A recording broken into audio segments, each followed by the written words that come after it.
In 1888, the world's most famous archaeologist arrived at Hawara.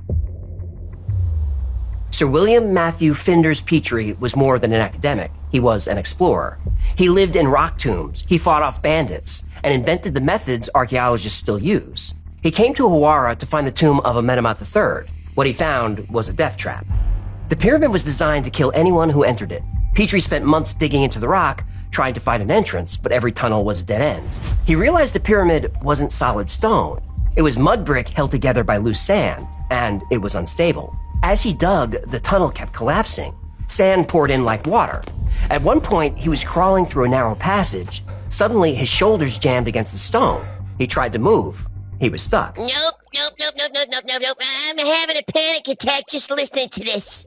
Petrie was pinned in a stone coffin. He had millions of tons of brick, sand, and mud pressing down on him. He tried to call for help, but he couldn't breathe. Then, his candle went out.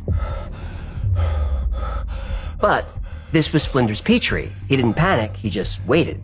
Eventually, a worker behind him realized something was wrong and tossed a lit match down the tunnel.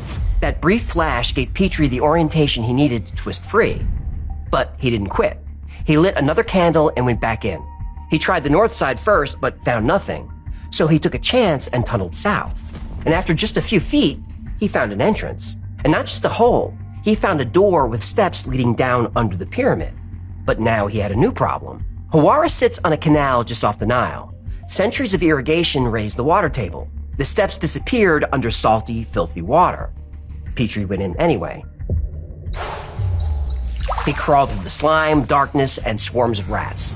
When he finally broke into the inner passages, the water was chest deep. He found sliding trap doors and false passages. He found massive stones hanging from the ceiling, rigged to drop on intruders.